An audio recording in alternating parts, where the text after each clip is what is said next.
Minnesota in probably 20 years. Bring gas. Welcome to Flagrant Howls, a Minnesota Timberwolves lifestyle podcast. Hello, Kyle. How's it going, sir? Boy, been a while since we've chatted a week ago. What's been new? Not a whole lot. You? Just same old, same old. It seems that, we always do these on Thursdays right now. It seems like the last week has felt like a year for everything that's gone on. I know that there's a trade that broke last Friday. You and I weren't allowed to come on this together until the trade was finalized. So now that it's finalized, I thought, why don't we turn the mics back on and talk about the latest week in Wolves lure? Yeah, that's right. Kyle, lure is what you fish with. Yeah, okay. Yeah, well, hot start. Kyle is contractually obligated to wait until the trade is finalized by the league to talk. No, I will say, people wanted you on Flagrant Howls earlier this week. It was my scheduling was a disaster with all the other podcasts we have going on and some different things. So, but here we are on this Thursday, Flagrant Howls. I mean, wow, Friday night. Usually I'd be enjoying my Friday night, maybe have a cocktail, maybe two, and my wife, we're just watching Netflix, literally doing nothing, and I see this trade come across Twitter, and at first I thought it was a fake Shams account, because that's my first assumption on Twitter is like, well, Right. That's got to be like, Right. That's got to be fake or something, and no, so yeah, this was a franchise rocking trade. Now that we've had almost a week to digest it, and the Wolves have had their press conferences, media day was kind of weird. You were there because they couldn't really talk about it. But then this morning, Julius Randle, DiVincenzo, Tim Connolly all jumped on and talked. I guess now that you've had 6 days to sit on this, what are your thoughts? The Phil and Kyle immediate reaction 160 hours after it actually happened. Like anyone, run it back, because Friday night, I had friends in town, we're hanging out, and a lot of people texted me when it happened, are like, what the hell? Like, did you see this coming? And I think it's important to just start off by saying no. No one saw it coming at this point. No one, no matter how close you are to the team. Kind of a thing in the summer, the last couple summers, like when July hits, the NBA's crazy, and you're looking at big contracts and stuff, but once you got into like August, it just became evident, they're going to run, of course they're going to run it back. Mm-hmm. They're going to run it back. And I had heard, actually just this week, that around the draft, they had maybe been offered more of a pick-based offer from another team. Maybe let's call it a couple firsts, right? And depending on the protections and stuff, and then just pure salary filler. So this isn't the first time they have received offers from an Eastern Conference team for Karl-Anthony Towns this year. But yeah, they did, Tim Connolly was at the state fair and seemed pretty amped about running this thing back. But when it actually happened and the timing of it, I mean, no matter what, like, that makes it really shocking. I will say, this will be my first point, because you have done, I think, 3 of these, and I think you've had really good, we're going to get into those, like really good stats, and you've tweeted out some long things. You've had a lot of good points on this. But to the idea that it was a salary dump, the beauty of this country, Phil, is that everyone has the right to an opinion. But don't confuse that with having the right opinion. And that's what we're going through right now in social media and in the universe. Like, you can have the right to an opinion, but doesn't mean your opinion's right. This is not a salary dump. They didn't really, they still they have a top 3 projected payroll next year. They're still going to pay a bleep ton of money in luxury tax payments. Were there financial ramifications of this? Of course. That's the new world we live in. I referenced this 2 months ago, but the LA Clippers had a chance to sign and trade Paul George to what this always used to happen in the past. You can't lose an asset for nothing. The Clippers learned through this new CBA, we might be better off losing an asset for nothing. And they turned down any potential picks or players from the Warriors. They said it would be better for our books and flexibility to just not have that contract on our payroll anymore. So yes, the Wolves get more flexibility here and they save some luxury tax payments. I still think whoever owns the team is going to be paying northwards of $100 million in the tax this season, but it's not a salary dump. So just stop. I think that's one of the worst takes you can have on this. Now, I'll throw that back to you first.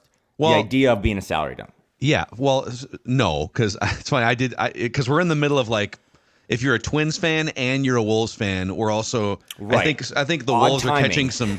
The Wolves are catching some strays from like angry Twins fans, because Joe Polad comes out a few days ago and uses the word business or business decisions 100 bajillion times in his secretly like his covert media session Sunday. So fans are on edge about billionaire owners trying to save a buck off the back of paying ticket holders. But you're right. Even with this trade, first of all, in the NBA, you have to match salaries in trades. So like for this year, it's the second highest payroll in the NBA, just like it was when Cat was on the roster a week ago.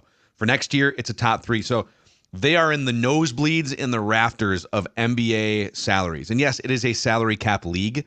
That's, to me, if you want to have a financial discussion, it is a discussion about not being in the second apron because of strategic roster hampering handcuffs that the new CBA puts on you.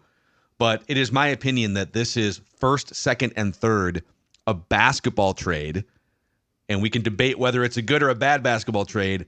And then and we don't want to be in the second apron for back-to-back years. We'd like to find a way out, and at some point, that contract of Cat that goes up from 50 to 54 up to $60 million in a few years, is he going to be a good enough, healthy enough player on a super max contract when he's 30, 31, 32 years old?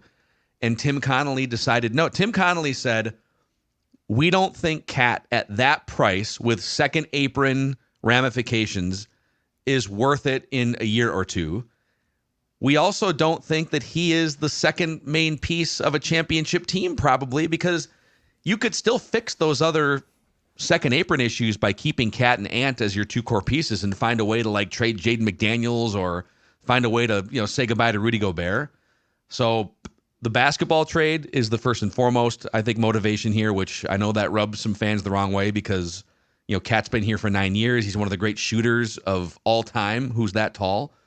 But there's also some things about his game, as I have detailed villainously on this show, that really shipwreck teams. And you saw it in the first 3 games of the Western Conference Finals. Like, man, that dude shot 27% in the 3 biggest games of the year in really close games. And that's not something you just sort of like, oh, whatever, just, that matters when you're evaluating how to get this thing to the next level and navigate these contracts and put together rotations. So that's my broad take. So let's close the financial conversation. Because again, maybe it's just having a fiery Thursday, but I struggle sometimes when people have takes that aren't fully like thought out. So if you think ownership told Tim Connolly, hey, you just got to get rid of this salary. You just got to get rid of it. And even if it makes our team worse, then why wouldn't Tim Connolly have just left? Or take the picks and expiring contracts. Right. Why wouldn't he have taken, by the way, a real offer of 2 first-round picks and just all of the worst salaries that you would then probably not loop in or fold into your rotation and maybe cut players or try to buy them out or whatever. So if that was the case, he would have just done it. So this isn't a salary move. It has salary ramifications. But another thing is that with this new CBA, which we're all still trying to learn, and talking to people with the team on Monday, like they're still trying to learn. I mean, the Knicks just in the last 72 hours discovered a loophole that basically would have not made this trade possible had it have started a week from now, or like once the regular season starts. Like you can't make those weird kind of fringe rotation guys that all got a $2 million bump and some are playing in Europe. Like you couldn't have made that work once the season started. So, but it's not just paying the luxury tax. You're starting to hear more that these teams are kind of frightened. Tim Connolly referenced unintended consequences of the new CBA, or like when you get your picks frozen or they get thrown to the bottom of the first round, or you can't sign like mid-level guys, or you can't sign buyout guys. That's a whole other topic of roster building that smart, good teams do, that if you start paying really heavy luxury tax and you're a multiple-time offender and all this stuff, you better love your team. Exactly. You better love your team with no other tweaks or adjustments to go there. Karl-Anthony Towns is light years better than DeJounte Murray, and we should talk about Karl's kind of tenure here. But you kind of saw the Hawks do that. Like, hey, we're just going to give up a guy who we put a lot of assets in and just try to get the bare minimum back, because that is going to be the new reality as these salaries skyrocket and they don't necessarily match some of the rules of team building. Like talking to Timberwolves people, they're frustrated, and the league is frustrated that teams that draft well are being punished under this new CBA and can't retain their own guys. Like this idea of, if I drafted a player and we keep him here his whole career, he's going to make a bunch of money. Like, why wouldn't his salary cost like 80% on our cap of what it would cost on another team's cap? You know what I mean? Just like little things like that. So you're not being punished for actually drafting and building well. And that's kind of what the Wolves have done in a sense by drafting Karl and then drafting Ant and drafting Jaden and all these other guys. So Naz undrafted, but played his way into a contract. So the financial stuff is just kind of drove me crazy, and I just don't believe in it. Now, this is chapter 2 for you and I. I think some takes on Karl the player, Karl the person, Karl the 9-year, second longest tenured Wolf here since like KG. I do think those fans should be given a little more ability to like grieve, because everything, you and I can kind of go at everything people have said about maybe Karl being the second piece on championship team. I can kind of see some of that. But I also know that a lot of people that tuned in for the last couple seasons of the Wolves wouldn't have been here if it wasn't for Karl-Anthony Towns, because he was the only person that really, well, everyone else was either just not living up to any sort of expectations or trying to burn the building down on the way out. I think, yes, if he's the second best Timberwolf in franchise history, he still has a long gap between him and Garnett. But I still think, as people told us a couple weeks ago, there's still a pretty big gap between him and Ant or anyone below him. So the fans that are frustrated or like, why now and all that stuff, I think they should be given a little more grace, because not everyone, and this is a bigger topic, not everyone tunes into sports to watch wins and losses. And that might be like earth-shattering to someone listening to this, but some people just want to cheer for people, not always organizations. And I think Karl-Anthony Towns, the person, was worth honoring on his way out. Yeah, I mean, this is you and I. This is a good. You and I can debate this a little bit, because I don't think you agree with that as much. Or I mean, you're more analytical and you see the wins and losses, and all your basketball takes have been right. But I also think, like, I don't know. Dane and I kind of talked. I don't know if I'd be covering the team if it wasn't for Karl. He was the only one who gave a damn about the franchise for a couple of years, when literally people in the organization didn't give a damn about it. Yeah. Okay, a couple things on this. One, the most triggering thing for me, and I feel really old saying this, I grew up in the KG era. Right. And I know there's a lot of fans that are younger and maybe listen to Flagrant Howls or just started following the Wolves in the last 10 years, and you didn't experience the Kevin Garnett era, which had ups and downs, but the one constant from 1996 or 95 through 2007 was Kevin Garnett playing 40 minutes of hellacious, leave it all on the court basketball for basically 82 games every year. There was a few seasons here and there where he would miss some time. Defense, efficiency on offense, energy, passion, connected with the fans. Maybe he wasn't all that you thought he was behind the scenes, the way he treated some people behind the scenes, but like, that dude was the heartbeat of the city for 12 years. And he was the key cog, without a lot of help around him in some of those years, for playoff team after playoff team after playoff team. He was an MVP of the league, one of the 50 greatest players of all time. And it's hard for me growing up in that era to hear, well, Karl-Anthony Towns is our Kevin Garnett. Like, I get a visceral cringe reaction when I hear that, because there's outside of like maybe some similar 20 and 10 box scores, there's very little about Kevin Garnett and Karl-Anthony Towns that are similar. Like, they're both tall and can put up like 20 and 10. And for better or worse, their personalities are very different. Their level of tenacity and their on-court personas are very different. I think Cat is more this generation's Kevin Love than he is Kevin Garnett. Just like really talented big men that maybe weren't a driving force for winning on the level of some of the top players in the NBA. So that part got me. I was like, wait a second. So I pushed back on Twitter a couple times, like, and maybe I'm just being old cranky guy on Twitter. Listen, I watch and follow sports because I want the laundry, the Timberwolves, the Vikings, the Twins, to win at a high level. and the pieces and the players that wear the laundry, I don't necessarily deify them or get emotionally attached to the player. I mean, I appreciate great players, and there's some that rise to the level, especially as a kid. Like Kirby Puckett was the reason why you went to Twins games in the 90s. Randy Moss was the reason why you got hooked on the Vikings in 1998. So there's certain players that were so great, even if they weren't all they were cut up to be off the court behind the scenes, that I did have an emotional attachment to.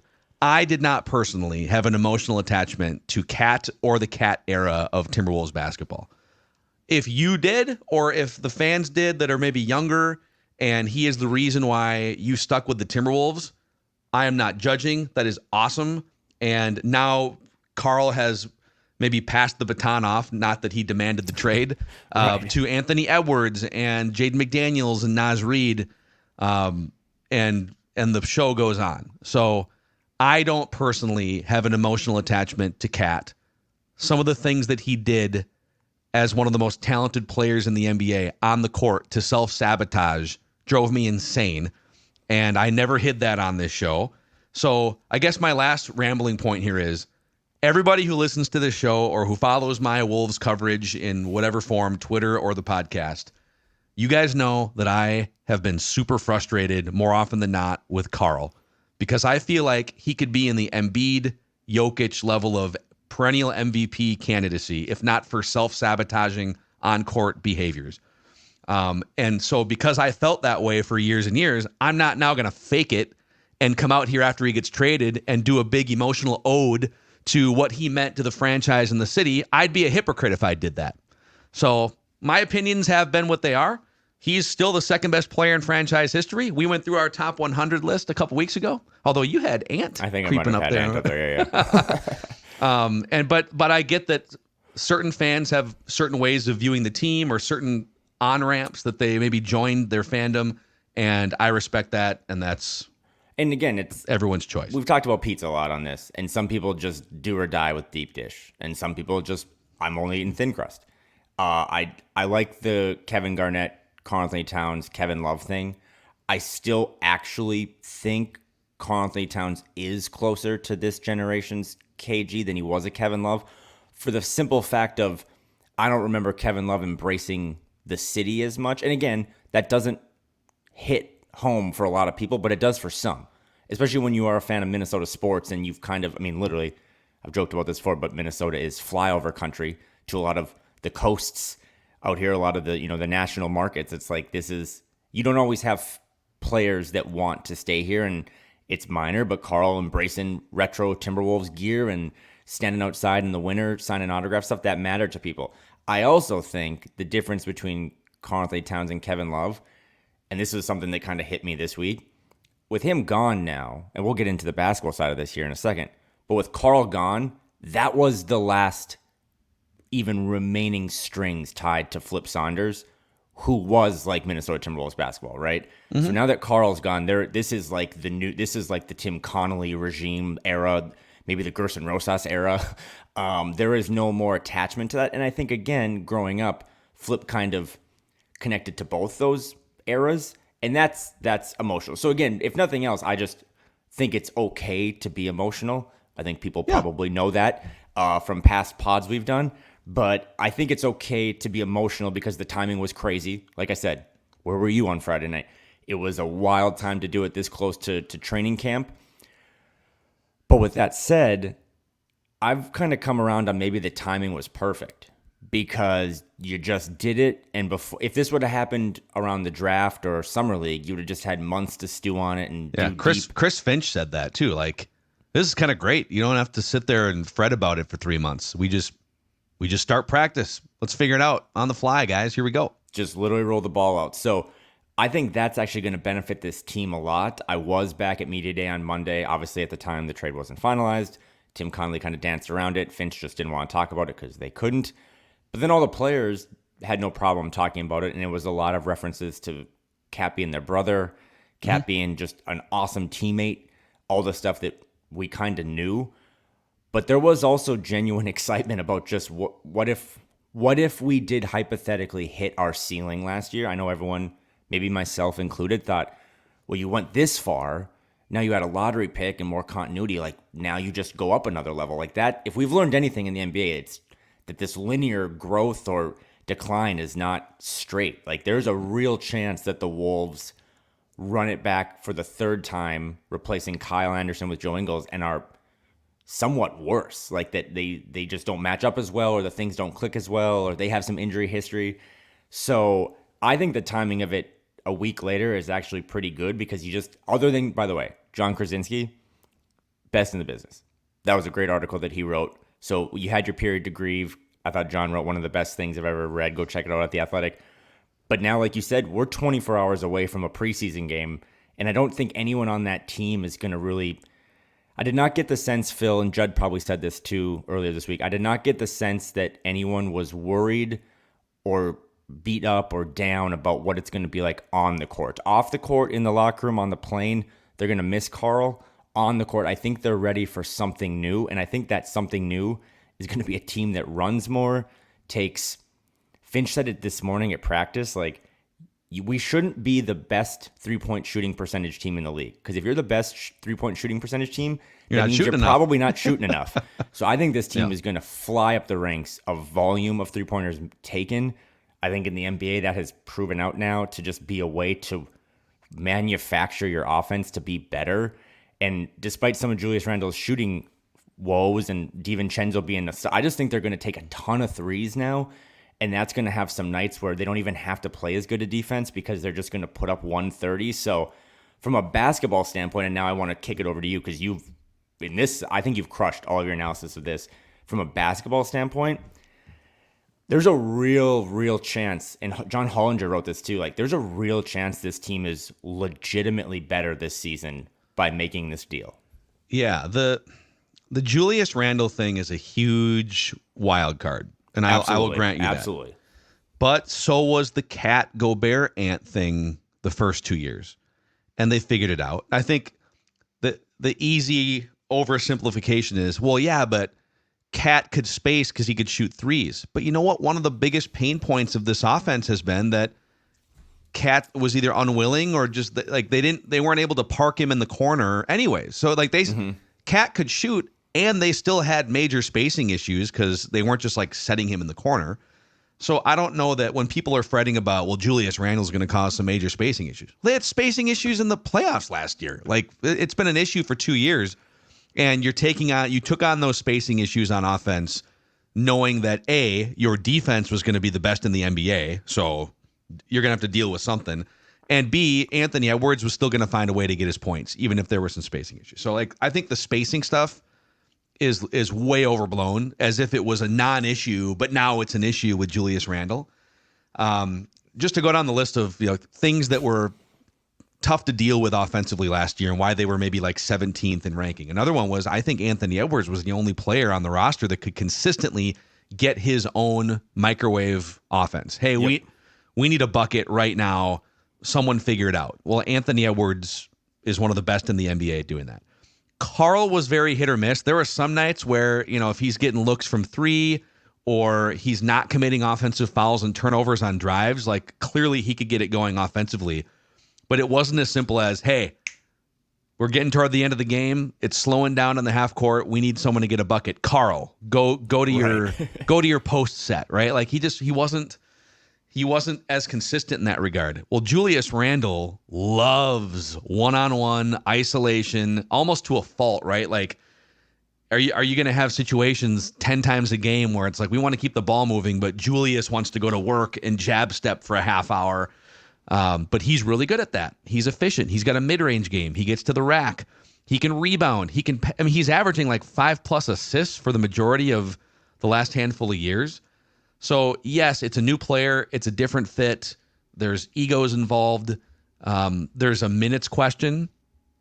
Although I think Julius coming in, he's been a 35 minutes a game guy with the Knicks, and Tom Thibodeau plays everyone 35+ minutes. Right. I think it's easy to tell him, hey, man, injury issues. You're going to be 30 years old. We're going to pump the brakes on your minutes just a little bit here because it's a totally new situation. It's easy to reset. You're going to start, but you're going to play 28 to 30 minutes instead of 35, 36, 37 so that Naz Reed can get from 23 up to maybe 28, 30 minutes a night. So I'm curious to see that. But all of that said about Julius Randle, the absolute centerpiece of this trade, and one of my favorite players in the league, is Donte DiVincenzo. And he's been kind of a late bloomer. I know people have looked at early in his career, he wasn't nearly as good of a three-point shooter, didn't have as much of a defined role. But from Villanova to winning a championship in the NBA, playing with the Warriors, Tom Thibodeau, that tough Knicks team, and what he's done to build himself as a shooter. I mean, he's getting off 9 or 10 threes per game at a 40% make rate. And it's not just standing in the corner, it's running off screens. He can catch and shoot off action. So your DiVincenzo is a more valuable three-point shooter than Cat because he takes twice as many per game and hits at a 40% clip. And you get Julius Randle, who's a 24, 10, and 5 guy that you have to, what a problem. How do we fit a tenacious 24, 10, and 5 guy into this ecosystem? Oh, and we also get a 9 to 10 shots per game volume three-point shooter at 40%. I mean, the more I think about this trade, I love it. And I think Chris Finch is going to find a way to make it all work together and to find the right combos. So, by the way, one other thing on this. I was going through, we love looking at lineup combos on this show. Yep. And the good news is, or the bad news, I guess, depending on your level of Cat fandom, Cat was not among the Wolves' top 5 top 5 3-man lineup combinations. So this player, net points. Every combination on the roster. He was not in any of the top 5 3-man lineup combinations. But the number 1 was Ant, Gobert, Naz Reed. The number 2 was Ant, Gobert, Nikhil. So a couple of your best 3-man combos are still very much intact, and you can get as many minutes as you want. Naz Reed's minutes can go up. So, and you can sign Naz Reed long term now without having to worry about, second apron issues in 2 or 3 or 4 years. So, what do you think about it? On the fan emotion side of it, I will miss Karl-Anthony Towns because he was kind of there. He was, not to get into, nitty gritty here, but to me, he was my Kevin Garnett of my era. And the reason I kind of got into this, and he was always there and he embraced the city and the community. And that stuff means something to me. Doesn't have to mean any or everything to others, but for a lot of us, that meant a lot. On the basketball side, I don't always love player comps, but I think people are looking at this a little wrong where it's going from Karl to Julius Randle. Those guys, to me, don't have a lot of similarities in their game. Offense, defense, mentality, anything. I think you have to look at it as more, you're going from Karl to Naz, which Naz has been able to replicate a lot of the things that Karl does, but you'd be kidding yourself if you didn't say that that's a slight downgrade. Just it is. But for me, the Julius Randle stuff is like going from Kyle Anderson to a way more souped-up version of that. Because I had not thought of it this way. Because of the ability, and again, there's differences. I don't love player comps. But for Julius Randle, his physicality, his ability to just get a rebound and get out in transition. There was a stat about, I think, his drives compared to Karl's and their turnover percentage versus their assist rate. I think what Finch will do, this offense at times looked the best. This is a 2-prong take. When Kyle Anderson was at the 4 doing stuff. Playing a little point guard, playing a little playmaker, all those things. But I don't know. Kyle Anderson's shooting limited his ceiling. Julius Randle is going to have to prove that he can shoot. I did think it was interesting. We're doing this on Thursday. They announced the trade. They press conference this morning with the 3 new players, which, by the way, how did we go this long without welcoming back Keita Bates-Diop? Probably should. Do you think he make? They got a. It's a dramatic battle for the final roster spots. Yeah, I think he's going to make the team. I mean, you can do worse than him as a minimum contract guy. Yeah. So he'll be probably part of the bench mob now. But Jace Frederick was on top of this. But I have never, and I've been to a lot of those press conferences or watched them online, I've never seen a player so openly happy to play for a coach than Julius Randle was to play for Chris Finch. And to your point about how many minutes he played in New York, if there's any coach that's going to be able to get through to Julius Randle and say, hey, man, you're going to start, but you might not always close. But this is all about, you're in a contract here. This is all about making sure that you produce at the highest level in the most important time of your career. It's going to be Chris Finch. Julius Randle said, when I went from what did he say, New Orleans to New York, I wanted Finch to come with me. He called Finch a genius. Yeah. So I think that's big. And then on the DiVincenzo side, I mean, you can look this up. This is fact-based. The best times the Wolves, like the best offense under Chris Finch that it's looked was when Malik Beasley was running around screens. And that's what Dante DiVincenzo is going to do, but he's just not going to give you maybe all of the festive off-the-court stuff. You might want to warn Dante DiVincenzo. There may be a parade of homes thing happening in like November, December. Just don't pull Dante, if they knock on your door on the 31st of October, it's just trick-or-treaters, nothing else. It's okay. Don't pull a gun. But he can also defend just a lot. I mean, Malik at least gave you a good effort, but DiVincenzo, man, can really defend. So I think they wanted DiVincenzo last year, right, when in free agency. So, again, you are losing probably more of a organizational piece than a basketball piece. And yes, Karl did so many good things. But I wonder, I mean, talking to Finch a little bit on Monday, like after media stuff, like he has kind of that glimmer in his eye of what he can do with this. It's going to make his job tougher because now, I mean, you want to talk about rotations. I'm a big Terrence Shannon Jr. guy. Like, is he even remotely in the mix? Maybe not. You have like 10 or 11 guys now that probably deserve NBA minutes when this thing tips off on October 22nd. But Finch will figure that out. He got his movement shooter back. He got volume shooting. He got more transition play. He probably got more toughness. I mean, I think Karl would say this too. Like, he was a little more of a finesse big, but he could bang and stuff. But the other question I've had too, and this was something that came up over the week, and I'm sure you've seen some of this. How do the Wolves beat Denver now? Right? Because Karl did play an integral role in guarding Jokic. So did the Wolves just screw themselves because now they can't beat Denver? And my question to you is, are you sure you have to beat Denver? Because Oklahoma City and Dallas are also Because what if this trade, I mean, Tim Connelly identified it 2 years ago. He just left Denver. They're the best. They're on the precipice of winning a championship. We have to get big guys that can defend Jokic. And the Nuggets won a title the next year, but then when the Wolves squared off with them, and, you know, maybe there's some noise in the fact that the Nuggets were up 20 in Game 7 and kind of choked it away. Like, if the Wolves don't come back and win that game, how are we analyzing this trade differently, right? Mm-hmm. Like, if the Wolves get blown up by 20 in Game 7, do people care as much that they lost their pseudo-Jokic stopper? But I wonder if Tim Connelly's sitting there with Matt Lloyd and everyone else in that front office and saying, we don't need to worry about trying to beat Denver now. We think Denver took a step back. And did they? We'll see how the Westbrook experiment goes. But maybe they think we need to play smaller and faster and more physical because the teams we have to now beat this year are OKC and Dallas, two teams that have tremendous guard play, a lot of good wings, and just play at kind of a more increased pace. And I think that's something that went into this equation of, yeah, we had Karl, we beat Denver, we did that, but now the league looks different. It looks different every year, and we have to get better players to beat those teams because the Dallases of the world, the OKCs of the world, they shoot a ton of threes, and the Wolves are going to need to match that volume if they want to increase their offense. So I don't know if you thought about that at all, but that was just something that came to my mind of why are we still trying to, like, you know, like no one cares about beating the Lakers anymore. The Lakers will beat the Lakers themselves. But now you might have to pivot from maybe Denver took a step back, and now we have to set our eyes on the new kings of the West, and that might be Dallas. That might be OKC. Also, I think so many people oversimplify. I even heard like Bill Simmons, and if you haven't listened, Bill Simmons. That was good. And Austin Rivers. Obviously, Austin Rivers was in this locker room for a long time, or a couple of years.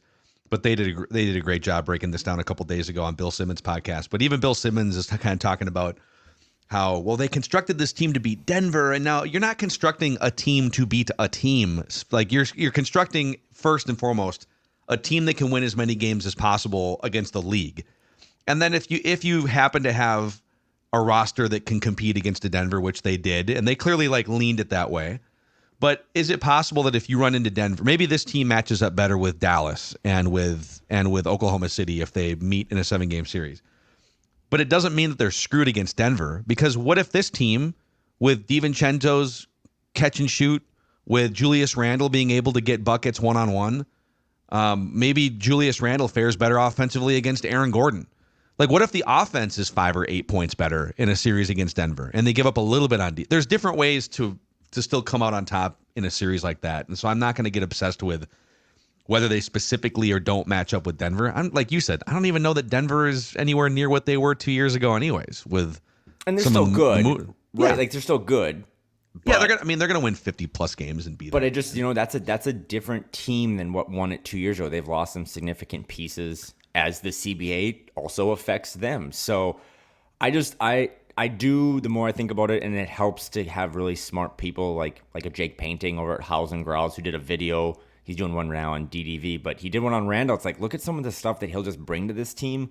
That's when the Wolves look their best, and that's kind of how I got the Kyle Anderson thought of.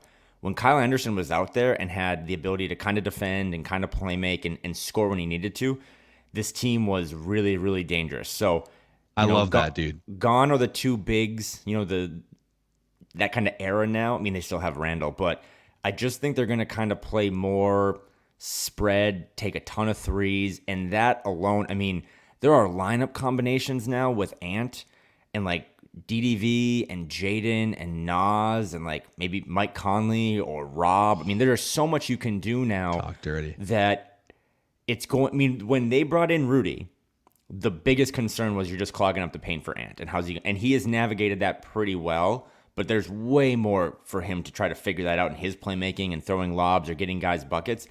To me, this is going to look more, and just hear me out, but this is going to look more like what you saw with Team USA and just having Ant surrounded by a ton of shooters, but also guys that can make plays. Mm-hmm. And that's when Ant he's at his most dangerous, and teams are most scared when he can do what he wants to do and get to the basket, but he has really elite shot making around him. And, DiVincenzo, to your point about maybe being the focal point of a trade, even though his salary isn't nearly as big as Julius Randle's, I don't know where Julius Randle is a year from now. If things go really, really well, Phil, maybe they try to keep him and Naz.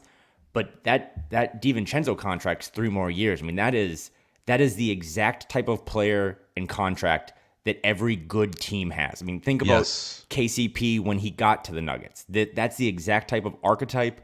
3-and-D, can play a little point, pretty cheap as these payrolls just increase and increase and increase. He's going to be here for the long haul, and I think he's the perfect fit alongside Ant and like a nice complement to Rob Dillingham down the road too, because those guys can play together. Man, the Kyle Anderson thing, I love the way, because it's so easy to just, you're taking Cat out of the starting lineup and Julius Randle is going in the starting lineup, and then I guess Naz Reed might get some more minutes. And people kind of dismiss Kyle Anderson because he looks quirky as a player. He wasn't as impactful net points, net rating in the regular season, and he was unplayable a couple times in the playoffs too. But the first year with Kyle Anderson and parts of the playoffs, he was fantastic. And he was, right or wrong, he was getting 23 minutes a night for 79 games in the regular season last year. So you need to replace that with some size and playmaking and just like a Swiss Army knife. And Julius Randle is a Swiss Army knife for all the reasons you just said. So if you view it as Julius Randle actually replaces Kyle Anderson in the rotation, even though he's going to be starting and Kyle Anderson really wasn't. And then Naz Reed gets a boost in minutes because Cat is gone. And also, I think at age 31, 32, Rudy Gobert playing 34 minutes a night, I don't know that you need to be. I think you're at this point going to probably start to land that plane in the 29 to 30 minute range for him. Just keep him fresh, keep him healthy. And that's where some of the extra minutes, how do you then get creative with smaller lineups? Can you find a pocket for Joe Ingles to play like 6 or 8 minutes from time to time and sit in the corner and jack threes and whatever? But yeah, the combinations and the potential are endless and really fun to think about.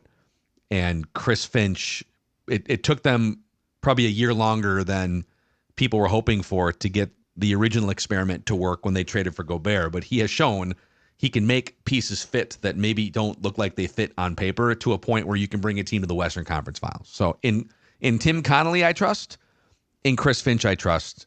In Anthony Edwards, Mike Conley, and the other key pieces on this team, I trust.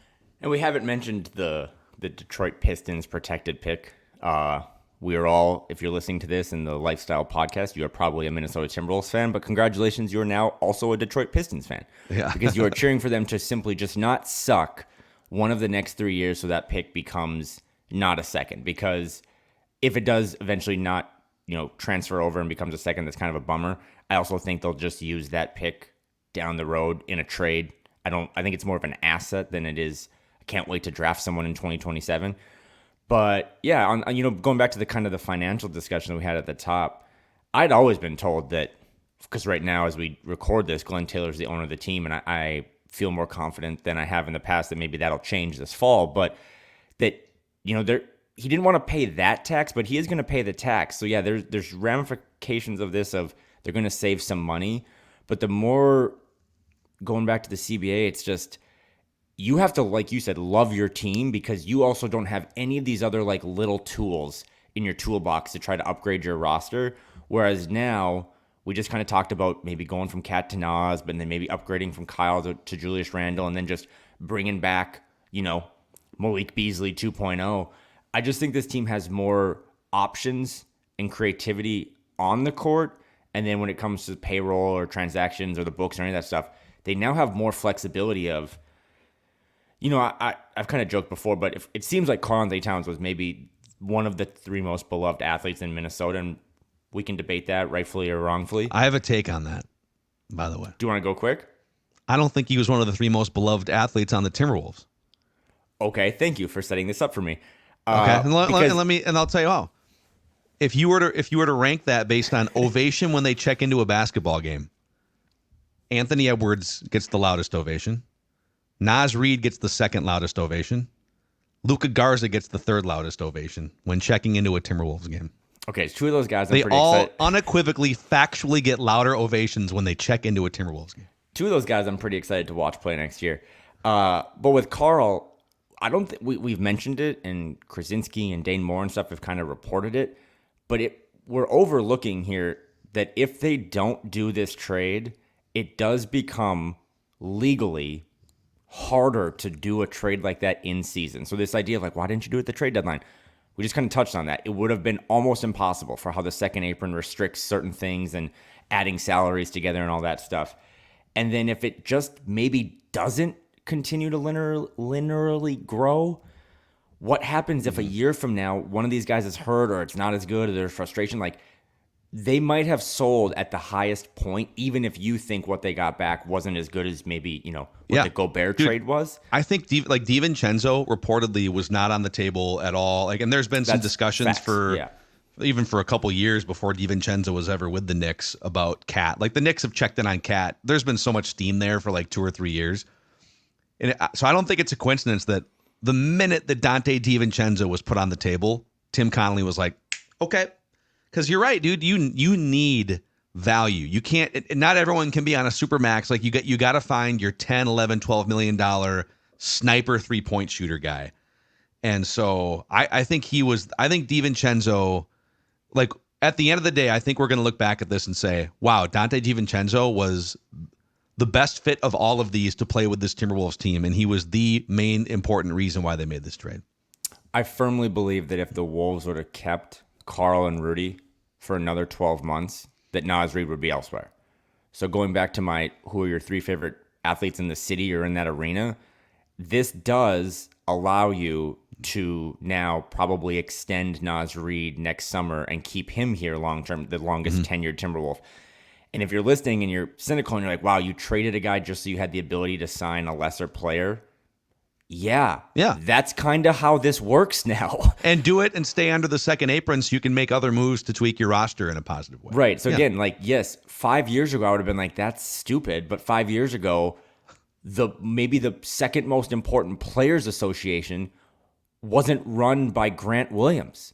It was run by LeBron and Chris Paul, guys that kind of got it more. This new CBA is not good, and it'll probably lead to a strike 4 or 5 years from now. But for now, these teams have to operate under these, as Tim Connelly said, unintended consequences. So, yeah, I think the timing of it hurt in the moment. I was a couple espresso martinis down, so I'm glad that you didn't try to call me. But I think the timing was, again, I was pretty nervous. I don't like awkward stuff. So when I pull up on Monday morning to Target Center, I was like, this is going to be awkward. I remember the Jimmy years and the new ownership stuff.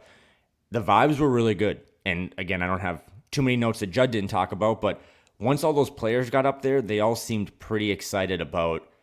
There's like Joe Ingles didn't come here because he thought the team was taking a step back. Obviously, he signed before the Karl trade, but a lot of these guys see the potential for a little more shots, minutes, wins, longer run into maybe June next year instead of ending their season in May. So Karl-Anthony Towns will be missed by many, more than others.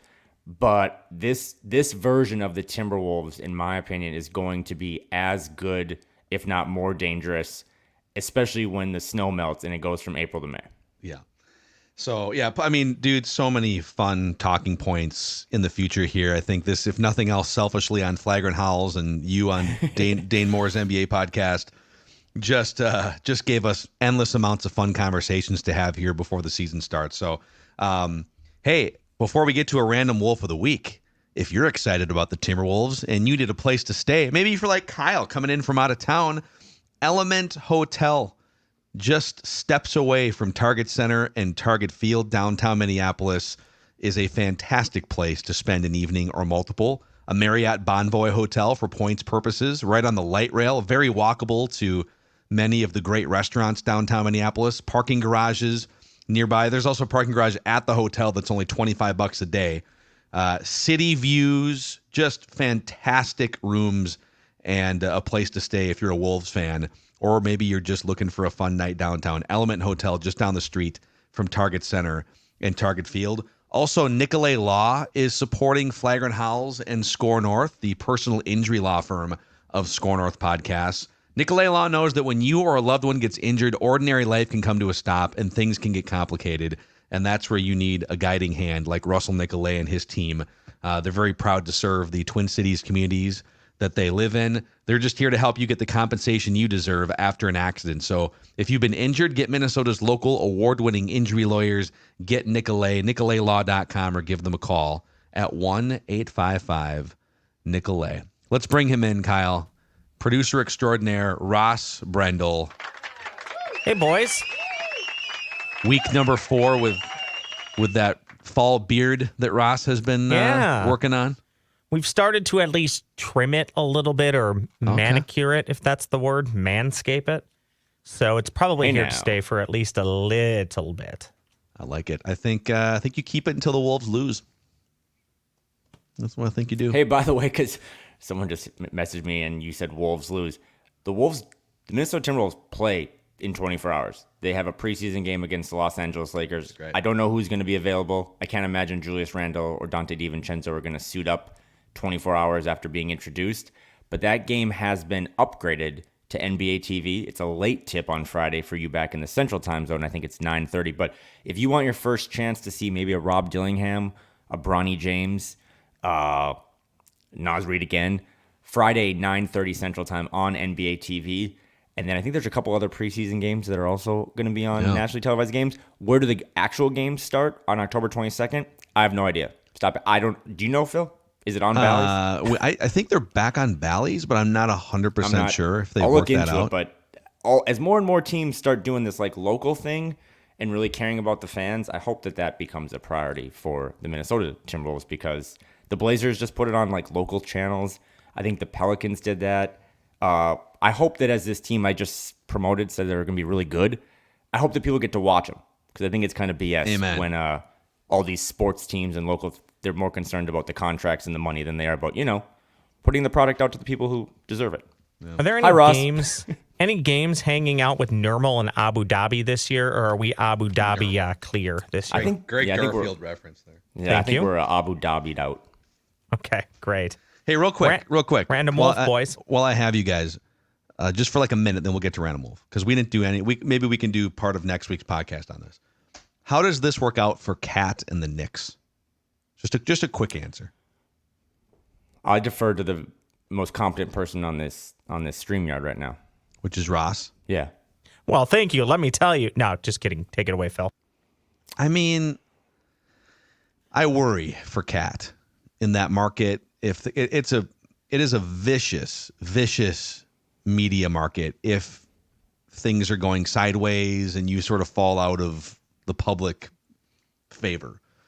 So it's Jalen Brunson's team, but people were excited to see. I mean, it is. You're right, but it's like, is he the best player on the team? Jalen Brunson is, I think. I think he's like a top 7 player in the league right now. I think he's good. Do you think Cat's better than Jalen Brunson, or do you think? What I'm saying is, do you think Cat thinks that? I'm with you, by the way. I think I would take Brunson. Is Brunson better than Ant? They're both kind of in a similar tier right now. Because they're not on like the Luka tier quite yet, but like the playoff Ant is a top 4 player in the NBA. But we need to see playoff Ant for regular season longer. Does it help? Sorry, Kyle. Does it help Cat at all that he has some familiarity with Tibbs and that Tibbs can maybe deflect him as much as possible and that there's a little bit of a relationship there? I feel like that could help. I think there's way more pressure on Tibbs than there is on Cat. Because I think if one of those, I don't know if the Knicks can pivot from this because, again, of all the boring second apron stuff. I think if this doesn't go well, Tibbs is a guy that's out, not Cat. And Tibbs has had just maybe one of the best PR makeovers of all time. And there's a lot of people in that organization that know Karl, from Leon Rose, his former agent, to like Gerson Rosas and obviously Tibbs and all this stuff. But I think we should probably cover the Knicks this season, to be completely honest with you. I think it's going to be fascinating. Should we do to a check spin-off? in on. Yeah, we need a creative little Knicks corner segment. But I hope it works because, again, I kind of have told you my stance of I'm pro Karl, the person. I hope it works out there. I think they've nuked their depth. The Mitchell Robinson thing, I don't think he's coming back for a while. So you're putting a lot of pressure on Karl to kind of protect the rim and rebound, 2 things that the Wolves kind of relied on in that Grizzlies series, and it just kind of let them down. And it wasn't all Karl's fault by any means. But the media thing, I don't know if anyone's really talked about it enough. And I love you like a brother, but Karl-Anthony Towns is going from getting criticized from Phil Mackey to now Stephen A. Smith. Like, well, that's the thing. Like, dude, he didn't get. I feel like I was on an island for 4 years poking at Cat, and I like, you're being mean. I don't know. Am I? But you weren't being mean. You were being critical. Stephen A. Smith, some of those guys like New York Sports Talk Radio, Mad Dog Russo, they're mean. Like, they're going to, if this doesn't work out, and again, to your point, I actually do think it's Jalen Brunson's team too, but I'm just trying to play armchair psychologist for Karl. If it doesn't go right, Jalen Brunson is minted. The only reason Karl-Anthony Towns is on the Knicks is because Jalen Brunson gave back kind of $100 million. That man's got a statue. He doesn't have to do anything else. Yeah. So if it doesn't go right, the first scapegoat is probably going to be Karl, and I think it's just going to be fascinating to witness. So it's a good lineup. I don't think they're better than the Celtics. I don't think they have a ton of depth. They're one of the best front offices in the world. They're going to find ways to get guys on the margins, but I think you and I will probably be doing a Knicks corner every other week. Yeah. Let's keep an eye on it. Great potential starting lineup. But yeah, you're right. The depth. Give me the Timberwolves. Give me the Timberwolves starting lineup and depth over what the Knicks have right now. That's my take. Should we do a random wolf? Is it Karl-Anthony Towns, Ross? It is not Karl-Anthony Towns. And this entire time in my head, that was my 35-foot heat check. That's your heat check. I was trying to come up with if we're Flagrant Howls, what is the New York Knicks podcast with a similar name, as Kyle was wondering or asking for. Man, I couldn't come up with anything. I mean, there's probably 100 of them out there that have already taken all the good names. We'll workshop something. Nothing as good as Flagrant Howls, though. No, it's good. Yeah, whoever came up with that deserves a raise. Good work. Do you want to let everybody know how Random Wolf of the Week works, Phil? Yeah, so here's how it works. Kyle and I compete against each other in a battle of Wolves' historical wits. Ross throws out a series of clues. We get up to 3 incorrect guesses each. If one of us hits the third incorrect guess, the other one wins automatically. Kyle has 21 career victories. I have 11.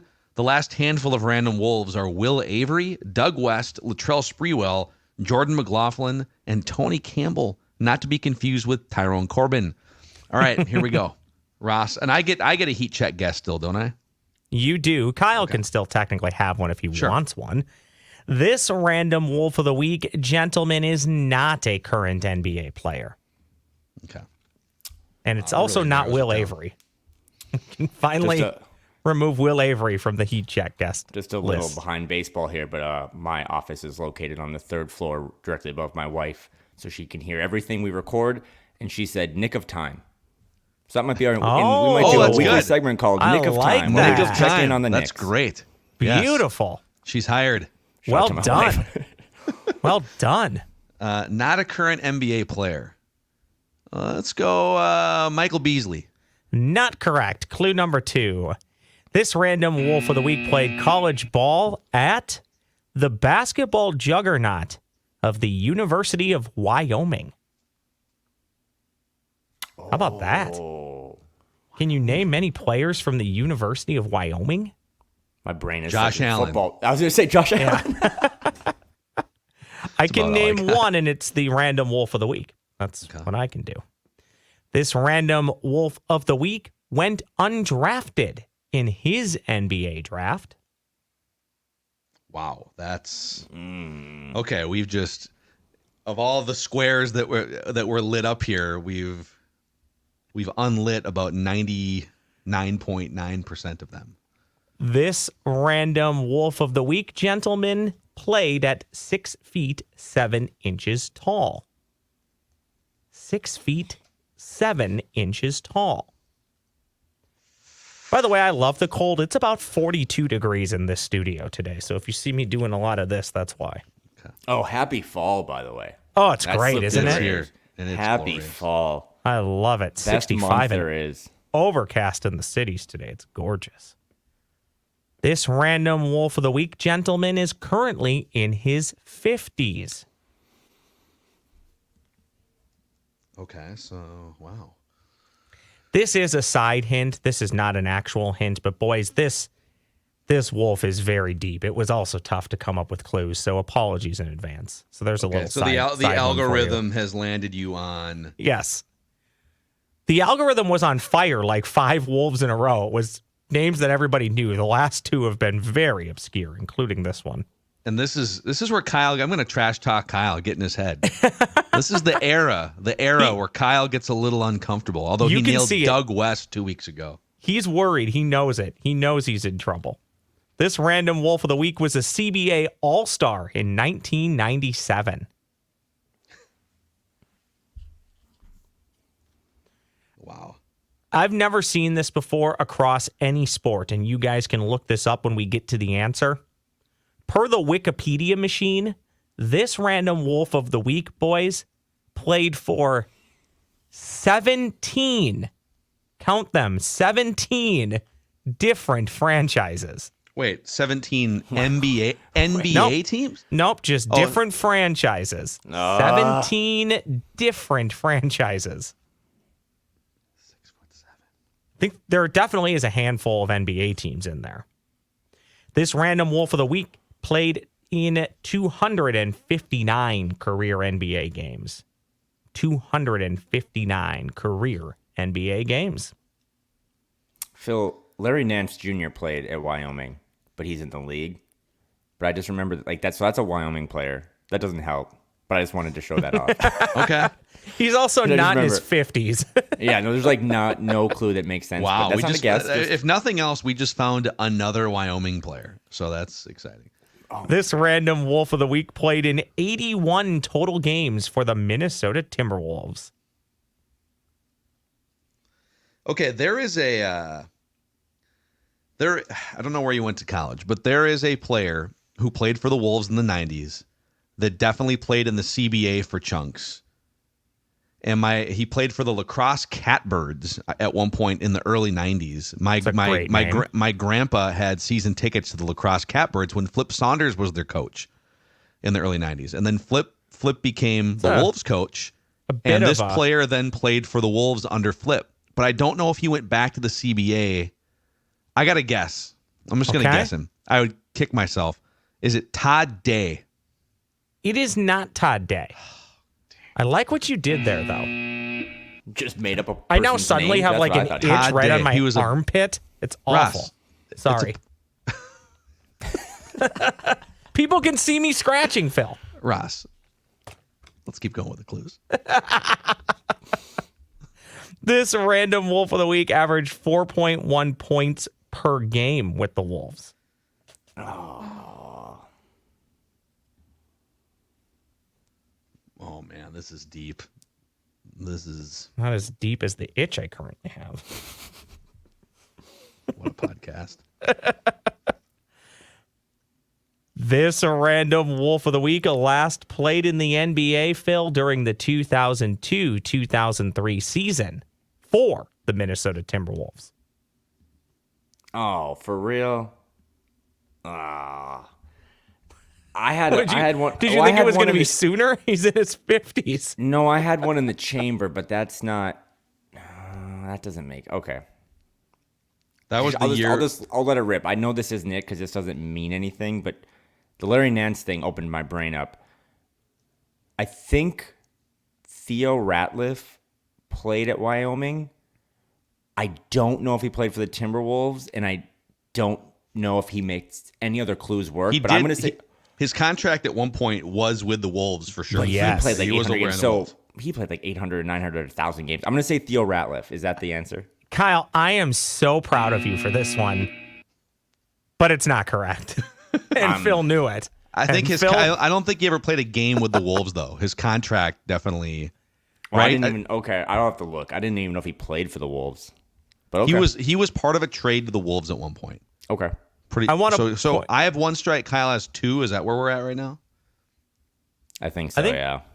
Are we counting Larry Nance Jr. as a guess? No, I was just trying to show off. No, wow, wait, no. Well, no, I think he just has one wrong, right? Okay, yeah, one wrong. Okay, 1-1. Okay. I also want to point out that Phil was so confident in you being wrong, he didn't even wait for me to try and sell it. He did. Buzzer. Yeah, he played more. Ratliff played more than 259 NBA games. But if Kyle wants to throw a guess, fair point. This random Wolf of the Week, boys, appeared in only 4 NBA playoff games, all with the Wolves. Oh man. 02-03. That's the year before they went to the Western Conference Finals. This random Wolf of the Week played for the Timberwolves in 2 different stints. Oh, didn't I already guess? You already did guess Todd Day. No, I know. I wouldn't advise guessing Todd Day again. 2 different stints. Oh my gosh. Because I guessed.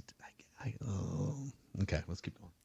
This random Wolf of the Week's son, Rashawn, was drafted in the first round of the NFL draft by the LA Chargers back in 2021. Reggie Slater. Oh, Reggie Slater, no! Well done, Phil. Well done.